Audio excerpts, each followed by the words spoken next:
We are at Rainer on Leadership. This episode is probably going to be the word I don't like, interesting.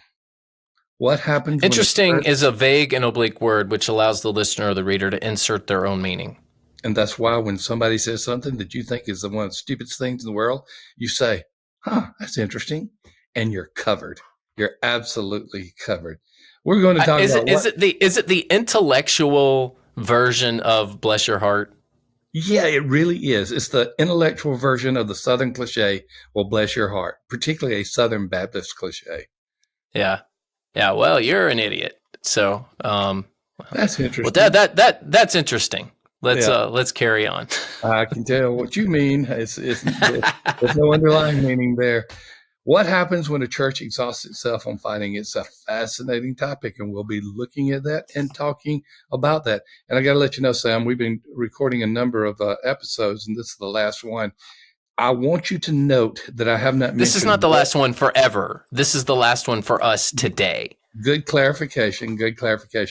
With our series that we're recording today. I want you to take note that I have not mentioned nor have I sung any 60 songs on the previous two. You're right. And there was one that I really wanted to start singing because, man, I mean, it came what he was saying came straight from the opera Tommy by The Who. And I just wanted to start singing Tommy, but I'm not going to do that. We're instead going to talk about California. Is that 60s? Is Tommy? That's 70s. 70s is 70s. But I love the rock opera. I really did. The Pinball Wizard, there has to be a twist. He's got such a supple wrist. How do you think he does it? I don't know what makes him so good. I'll stop. So we want to talk about California Baptist. Listen up, folks. This is a great opportunity. Pastors, tell your youth and tell their adults about this opportunity. First of all, it is an opportunity for a sophomore, junior, or senior to take a college credit course. So that's part of it. That's not new in itself, but here's the other good parts of it. First of all, for at least now, the first course is free. Subsequent courses are going to be discounted. And then get this. This is a virtual course, but you will be in a virtual classroom with other college students. Most of the other programs and other universities, they make a special one just for high schoolers. You're going to get the full college experience from a digital perspective. So you got free for the first one, discounted for those afterward for a season. That's not indefinite. And then you get to experience the entire college experience of being there in the classroom with other students. So let me just simply say, give it a shot, give it a try, and see if your students will like it. Well, Sam, start talking to us about this issue, which is what happens when a church exhausts itself on fighting.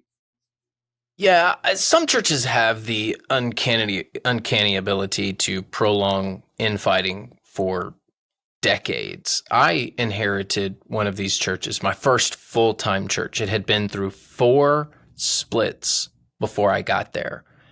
You know, who hires? I was 26, had just gotten married. I mean, like within a week. So newlywed. My wife was 21. Erin was 21. And I had very, very limited experience. I'd been a bivocational pastor for a season leading up to that. And, you know, what kind of church hires me? Well, it's a church that has exhausted itself on fighting and has given up. And it's like, fine, we'll take the kid. I mean, we don't really have any other choice. No one else will come here. And by the way, that church ended up being a really good gig for me. A really good season of ministry, and we came out of it just fine. So the story there is very positive. The people that remained that I inherited ended up being very good people. So here's what happens. Two groups form. Those who decide to leave defeated, and those who stay and become apathetic. And obviously, you don't want anybody to feel either way. And this particular church that I mentioned in kind of the Midwest area, that's exactly what's happening right now. They're in the process of this. They've been fighting for so long that there's a group that's just said, we're done, we're leaving. We're going to go to some other churches, and they're leaving defeated, and they're leaving in a way wounded. And then those that are left they're just apathetic. They'll vote affirmatively for anything at this point, but it's not even because they agree or because they're excited about it. They're just tired. So tell me what's happened to the reputation of that church or other churches that are at this exhaustion stage. Talk to us about the reputation hit in the community. Yeah, even after the fighting stops, the people that are in the know, I mean, it becomes a bit of a church where, as people talk, it's like, yeah, you don't want to go there. It's just kind of what people say. Yeah, you don't want to go there. Yeah, they've had their struggles, and I guess you can get guests that know, a brand new person in the community that knows nothing, but it ends up being they're just if people are talking about churches, they're a church that's exhausted itself on fighting. It's almost like a bless your heart sort of, bless their heart. They've just gotten to that point, and so the reputation isn't. It's not overly negative. It's not like, wow, that was some sort of scandal that happened there. It's more of a, yeah, it's just not a place that you really want to be. You'd probably be better off visiting some other churches. And it can be hard to dig out of that hole. That was the problem with the church in Indiana that I went to is it was in a metro area, but it was kind of a suburb of Louisville. And so everyone that lived in that area knew the church, and it was kind of like, hey, I'm a new pastor. Oh, and I'd say, hey, I'm the new pastor there, and people would say, oh, we're sorry. It's like, no, it's not like that. And it took quite a bit of time for me to dig out of that hole, and for the church to dig out of that hole. Now thankfully we did, and things ended up being just fine there after a couple of years. But there is definitely a reputation hit. And it's more of it's not overly negative. It's just more of yeah, bless their heart sort of mentality that people have with the church. And then there is the pastor churn. Pastors find out about these churches that have, again, exhausted itself on fighting, and they don't want to go to those churches, or at least if they do, they're gone pretty quickly. Yeah. The people that are there, the staff that are there, the good ones that are looking to actually move forward often leave these churches that have just exhausted themselves. And that's sad. And now some people will say, I just felt called to stay.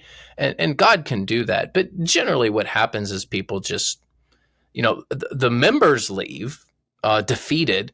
The staff leaves, typically the good ones that aren't just looking to collect a paycheck. They move on because they know the church isn't going to go anywhere. And then it's hard to hire. If you're a church that has been fighting for decades and you're looking to hire a pastor, it's hard to bring in a good candidate. There was another church that I went to, and it ended up being okay too. And I remember one of the denominational leaders telling me about the church, because I said, all right, about to go to this church. You need, tell me I shouldn't. Tell me what I should expect. And I remember him saying, he had a Southern accent. He said, well, Brother Sam, either you're going to actually be able to do something there, or they're going to chew you up and spit you out. So it's like, okay, do I really want to go to this church? But it can be hard to find good candidates because of again, back to that issue of reputation.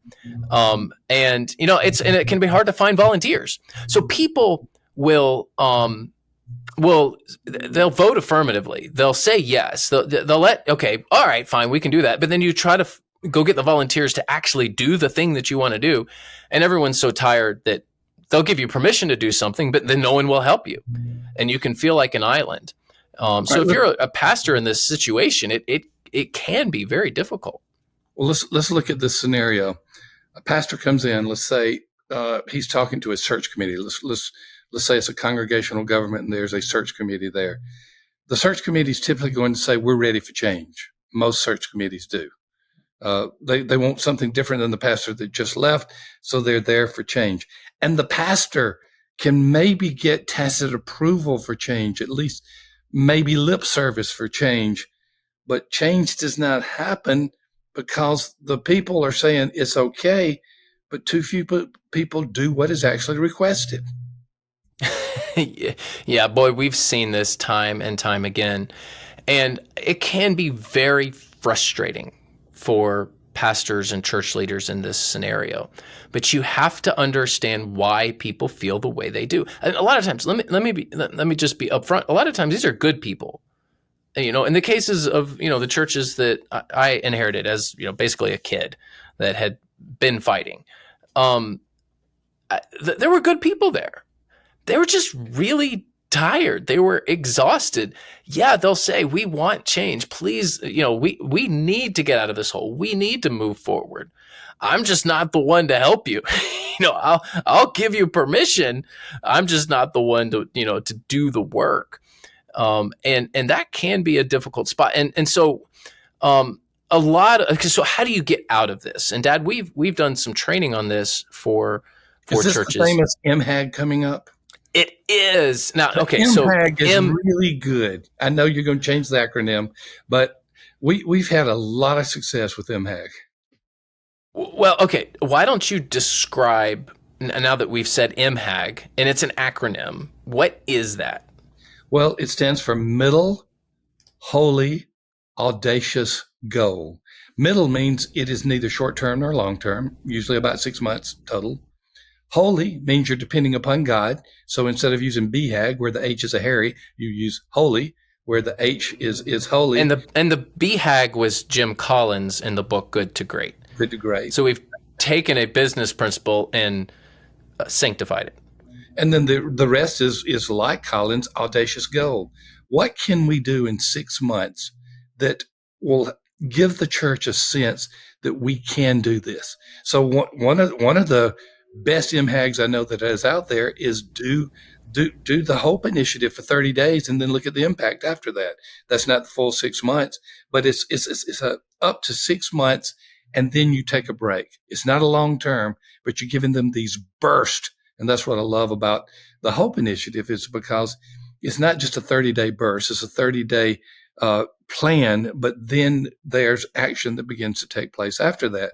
So it is not saying, okay, we got this new program, we got this new things we're going to do, but it's getting churches moving outwardly, giving them confidence that God is still working, and getting them excited about the church again.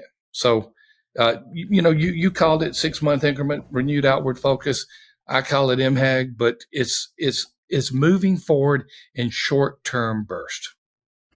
Yeah, and the lesson here is that most exhausted churches can only do one thing at a time. The temptation, if you're particularly a new pastor at a church that hasn't done anything in a while, is to try to get everything going. And I can certainly understand that. You look at all these ministries and you're like, our children's ministry needs help. The facilities, it's too much deferred maintenance. Oh my goodness, worship is terrible, and there is no student ministry. And so you almost want to get everything started. Well, you can't. And the analogy that I've used before, and I'll use it again, is it's like a patient that's sick and needs multiple surgeries. And that patient goes to the doctor and says, hey, do all the surgeries all at once. I'm ready. I want to get this done. And the doctor's going to say, no, you can't have all those surgeries all at once. It will kill you. We're going to have to do this in stages. We can get you back to health, but it's not going to happen overnight. And it's certainly not going to happen with one set of multiple surgeries all at once. Well, churches are kind of like that too. You can only do things in stages. In a church that, let's say, it's got good people, maybe the finances are stable. This is a common thing that we see. They just haven't done anything well, haven't done anything outward. Well, do one thing at a time. Now, the beauty of this is, let's say you stay 5 or 10 years or the rest of your life as a pastor there. You can get a ton done just by focusing on one thing every 6 months.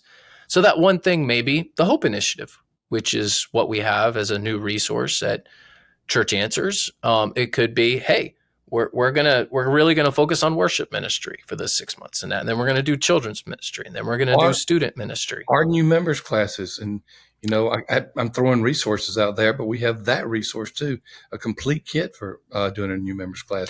It's Church either starts it or revives it, one of the two. Yeah, it's a great place to start. As you do an outward focus, you're hoping that new people come to the church. You want to get them equipped, and the new people are gonna catch the vision of where you're going. That's the beauty of it, and a great way to get them to catch that vision of where you're going is a membership class. And I will provide a link in the show notes for that. The complete membership class toolkit. It's something that we offer through our Church Equip series. So we do have some resources that you can utilize for these 6 month focus, 6 months increments that you're focusing on. But I hope the concept is there. I hope, as you're listening to this, you get the concept. Don't do everything at once. You can't. Your church, even if your church says we want the change, your church is that patient saying do all the surgeries all at once. It's not going to work. And again, we're talking about churches that are exhausted just from Exactly. infighting. But I mean, this principle could really apply to just about any revitalization scenario. Yes. Well, these are some good principles. This is good information because all churches have conflict. Some churches just have continuous conflict. So they are exhausted from fighting. Good stuff, Sam. I can't wait to be in the near future. I want to talk to you about what's going on at West B because so much of what you're saying here, not that West B has been constantly fighting, but so many of the principles of renewal you have used. And we'll be talking about that. Hey, I know that you've got a Tyndale resource you want to share with our community. Yeah, I mean, it's a great question that this resource helps answer. How do you discern God speaking? What if you could really sense that? And what difference would it make in your life? Well, you should join Greg Pruitt as he teaches you how to develop extraordinary hearing, discernible guidance from God in your day to day life, based on the leading of the Holy Spirit within you. He'll offer answers to your questions about prayer and discernment, such as how can I tell if it's really God speaking? Does God communicate with us in the way he did with people in the Bible? Can I hear him more clearly when I pray? And what can I do? What can I do to learn to listen? And these are questions that my church members ask me. So this is good stuff. Extraordinary Hearing is the name of the resource, and it gives practical biblical insights on how to pray and how to hear from God that will help unleash the power of prayer in your life. Extraordinary Hearing is available wherever books are sold. So go pick up a copy. We'll have a link in the show notes as well. So thanks to Tyndale for coming up with this resource. Man, those are questions my church members ask. So I'm going to have to go get this to help them answer those questions. Thanks again to all of you who are tuning in. Dad, make sure you thank the guy who mows your yard because he inserted himself a few times in this episode.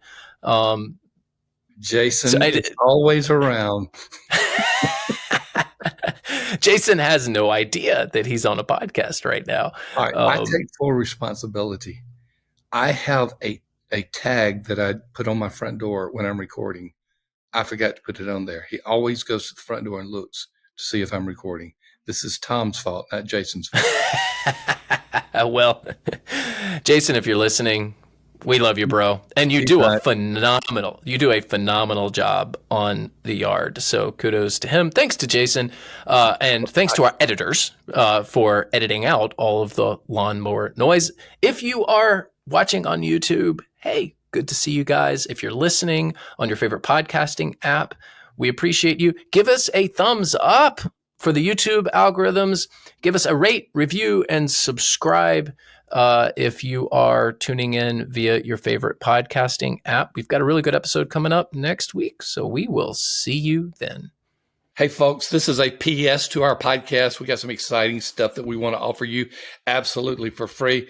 Sam, when you think about predictive factors in a church's growth, if you take out demographics, what are some things that come to mind? Just two. I mean, don't give me a list of 10. Just two or three things that come to mind on predictive growth of a church. Well, evangelism and whether the church is doing it or not. Bingo. And then And then I will add, is it an ongoing evangelism emphasis? Double as bingo, and maybe something about leadership and their commitment to that. So all of the above. Evangelistic churches have evangelistic pastors. Is the staff, is the lead pastor doing the work themselves? We have a free download for you, and it's actually a sheet that you can self-score. You answer 20 questions, anywhere from strongly disagree to strongly agree, and we come back and we predict what your growth rate is going to be for the next year in worship attendance. It's not a perfect tool, but it's a good tool. There's a link to that for the attendance predictor. Look in the show notes. You'll absolutely love it. That's cool. We'll see you soon.